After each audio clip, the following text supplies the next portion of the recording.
tonight, some girl who's maybe 17 or 18 years old is going to be looking in her closet trying to figure out what can I put on to wear to attract men because I have to make X amount of dollars. She's not a streetwalker. She's hidden in clubs, in hotels, exploited in ads on the web. There are numerous internet sites that a man, a John, can go and buy a girl at any time. Men who just want to satisfy their lust. Some of my clients, regular clients, were law enforcement. A couple of them were judges, athletes, politicians. Human trafficking is more profitable than drug trafficking. You can only sell the drugs one time. With the victim, you can sell that person over and over again. In St. Louis, there are children for sale. These girls are victims, and I've yet to meet a girl that grew up saying, I want to be a prostitute. Pat Bradley, President, International Crisis Aid. Bradley says there's a thriving underground trade in the St. Louis area. What I've been told by federal law enforcement is that it's virtually in every city in America. In fact, a Justice Department study put St. Louis in the top 20 regions for sex trafficking. International Crisis Aid recently opened its first shelter for victims in this region. The risk to these girls is so real, the location kept secret. In here we have 11 bedrooms set up.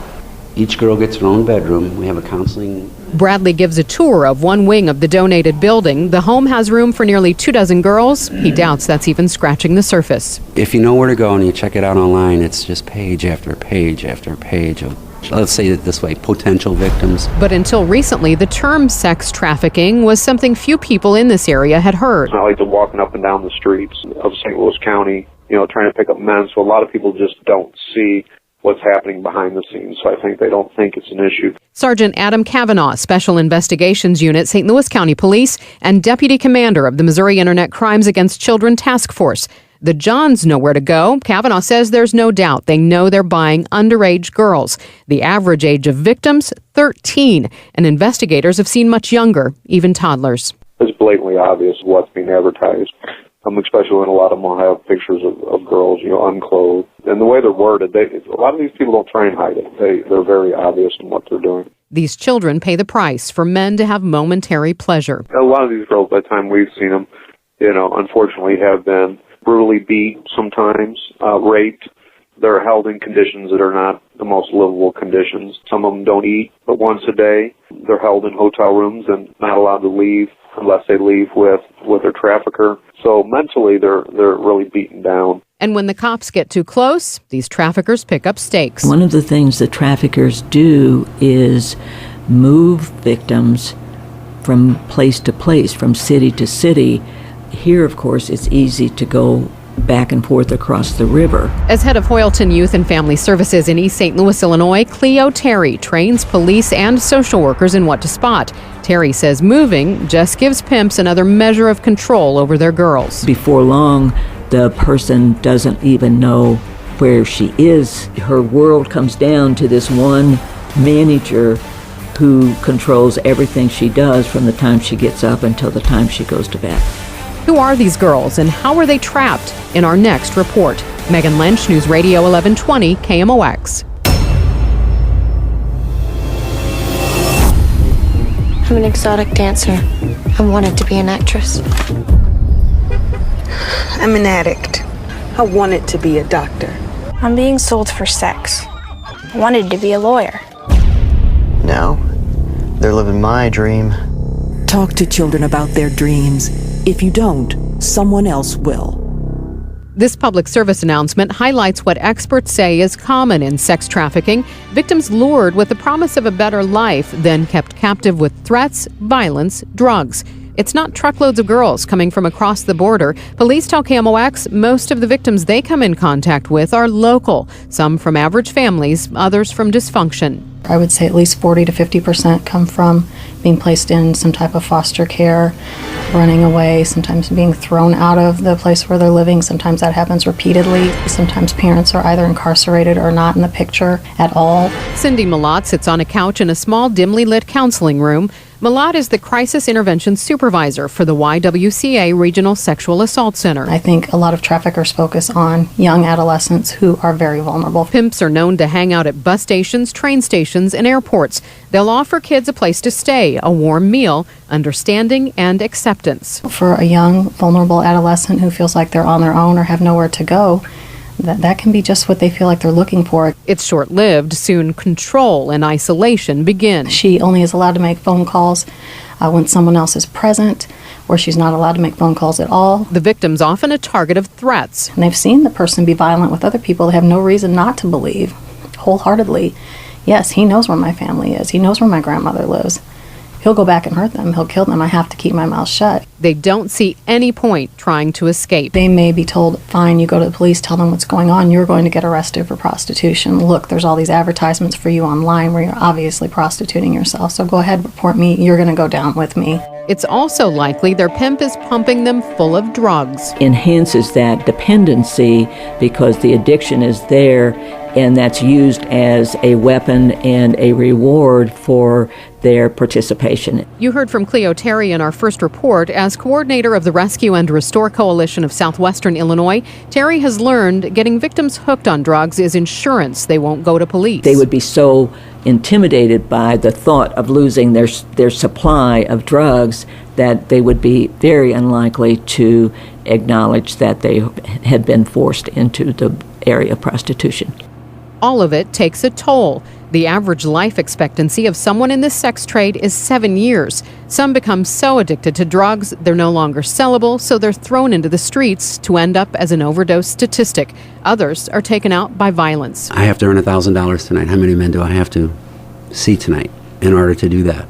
And what do I have to do to get these men? I mean, do I need to go get in a car, walk in a strange hotel room? I mean, that's high risk. Pat Bradley with International Crisis Aid says there's also the psychological trauma. If she sees 5 men that night, she's just been raped 5 times in one night. And how many times is that going? 5, 6 nights a week. You know, you're talking about thousands of times that girl's been raped if she ever gets a chance to be rescued. In our next report, one victim tells what it's like to be sold for sex. You know, they call it the grind for a reason. Megan Lynch, News Radio 1120, KMOX. For a long time, it really took away my humanity, my ability to just interact with people. Kicked out of her house, Katie Rhodes was living in her car, no job, not in school.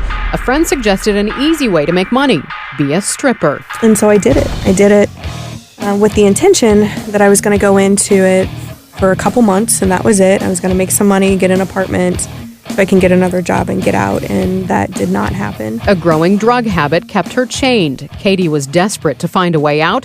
That's when a new girl strolled into the club. She carried herself very differently. She had a lot of bling, had a lot of jewelry, fancy clothes. Her boyfriend was in the music industry and just happened to need girls like Katie to help him with promotions.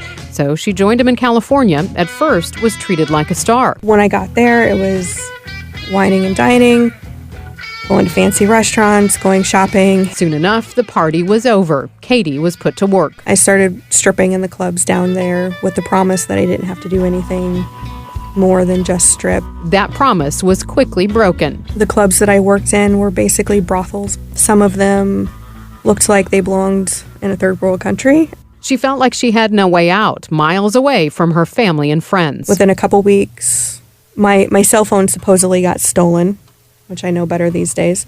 That was all my contacts. It was all my contacts to back home. And so I didn't have any contact with anybody back home. She was put under lock and key. I wasn't left alone for very long, actually at all, for several months. I was either in line of sight of my pimp or the bottom girl. The bottom girl, the one who's been with the pimp the longest, broken enough to stay, and willing to do the pimp's dirty work. If being watched constantly wasn't enough to keep Katie captive, the threats were. I mean, for me, it was a lot of witnessing violence.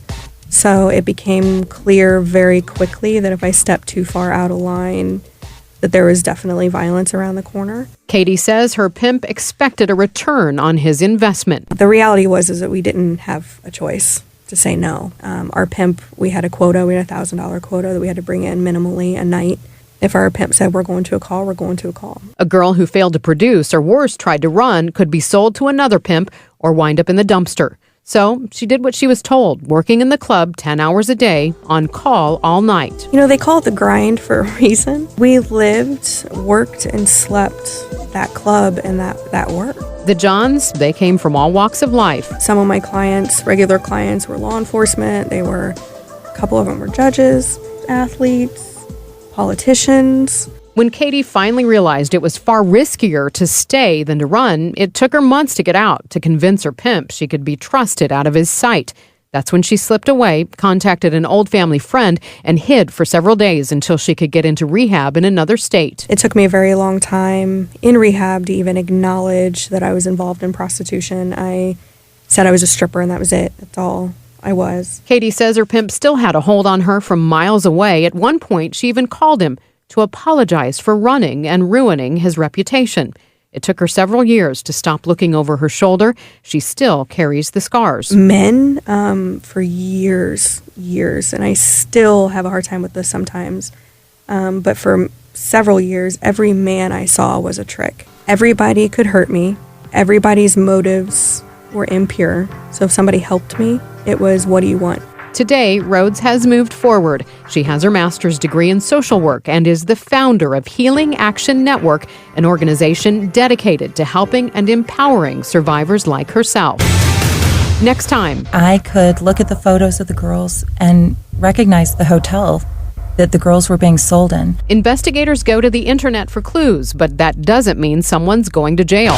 Megan Lynch, News Radio 1120, KMOX. Marble floors, extravagant art, designer furniture. This could be one of dozens of hotel properties in the St. Louis region that detectives suspect are the staging ground for the underage sex trade. We don't have that issue here. We're a 5-star property. We don't have this issue here. We're a family resort, when in fact, it did indeed happen at those hotels. Kimberly Ritter, Senior Account Manager and Trafficking Initiative Coordinator for NICS Conference and Meeting Management. About 5 years ago, Ritter was asked by a group to find them a hotel that took a stand against trafficking. When they said child sex trafficking, I had no idea what it was.